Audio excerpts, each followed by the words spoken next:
चलिए अभी हम लोग सेल को देखते हैं। कहता है ये एक सेल है, सेल के बारे में हम लोग पढ़ाई करेंगे। कहता है कि सेल हमारे जीवन का बेसिक यूनिट है, यानी बेसिक यूनिट ऑफ लाइफ। हमारा लाइफ जो स्टार्ट हुआ है वो सेल से, एक से दो, दो से चार, चार से आठ, आठ से 16, 16 से 32 ऐसे करके मल्टीप्लाई करते चला गया है और फिर हमारे एक ऑर्गेनिज्म का निर्माण हो जाता है। कहता है कि फर्स्ट लिविंग सेल होता है live cell, seen plus describe. देखा गया था वो और डिस्क्राइब भी किया था, जिसका नाम है एंटोन वैन ल्यूवेनहुक। ये एंटोन वैन ल्यूवेनहुक ने लिविंग सेल को सबसे पहले देखा था।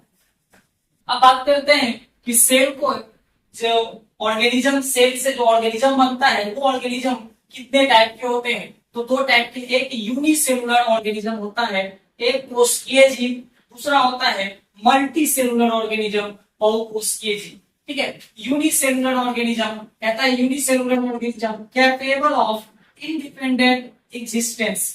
जो यूनिसेलुलर ऑर्गेनिज्म है वो कैपेबल होता है इंडिपेंडेंट, स्वतंत्र रूप से एग्जिस्ट करने के लिए। वो किसी दूसरे के ऊपर डिपेंड नहीं रहता है, किसी दूसरे सेल के ऊपर डिपेंड नहीं रह करके काम करता है, क्योंकि उसके पास एक ही सेल है और वही एक सेल सारा काम करता है। दूसरा कि capable of performing essential function of life. Unicellular organism का जो फंक्शन है उसके जीवन में, उस पूरे फंक्शन को वो एक ही सेल मिल करके पूरा करता है, कंप्लीट करता है। बात करेंगे मल्टी सेलुलर ऑर्गेनिज्म का, तो मल्टी सेलुलर ऑर्गेनिज्म में ऐसा नहीं होता है, क्योंकि इसमें हर सेल का अलग अलग फंक्शन होता है, हर सेल का काम अलग अलग होता है। पूरे बॉडी में जो हमारे सेल है, कहता है इसमें सेल जब आपस में कंबाइंड करता है, सिमिलर सेल आपस में कंबाइंड करता है, तो एक टिश्यू का निर्माण होता है। किसका निर्माण होता है?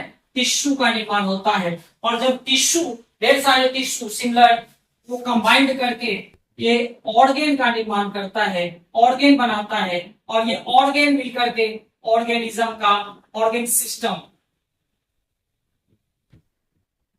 ऑर्गेन सिस्टम को तैयार करता है और एक ऑर्गेन सिस्टम फाइनली ऑर्गेनिज्म का निर्माण कर लेता है, एक ऑर्गेनिज्म बन जाता है। यानी सेल जो है हमारे लाइफ का बेसिक यूनिट है, fundamental structural and functional unit of life. इनको हम लोग कहते हैं the fundamental structural and functional unit of life. यानी हमारे जीवन का वो फंडामेंटल स्ट्रक्चर, हमारा बॉडी का बॉडी जो बना है, तैयार हुआ है, उसका भी, और हमारे बॉडी में जो भी फंक्शन हो रहा है उस हर फंक्शन का एक यूनिट माना गया है, जिसको सेल को, जिसे देखने वाला सबसे पहले, अगर बात क्वेश्चन आएगा, अगर क्वेश्चन आ जाए कि कोशिका को सबसे पहले किसने खोज किया, कोशिका को खोज किसने किया, तो आंसर जाता है रॉबर्ट, क्या जाता है?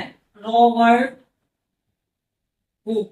बट अगर यहीं पे क्वेश्चन आता है कि लिविंग सेल को सबसे पहले किसने देखा, तो क्या नाम होता है? एंटोन वैन ल्यूवेनहुक ने। ठीक है,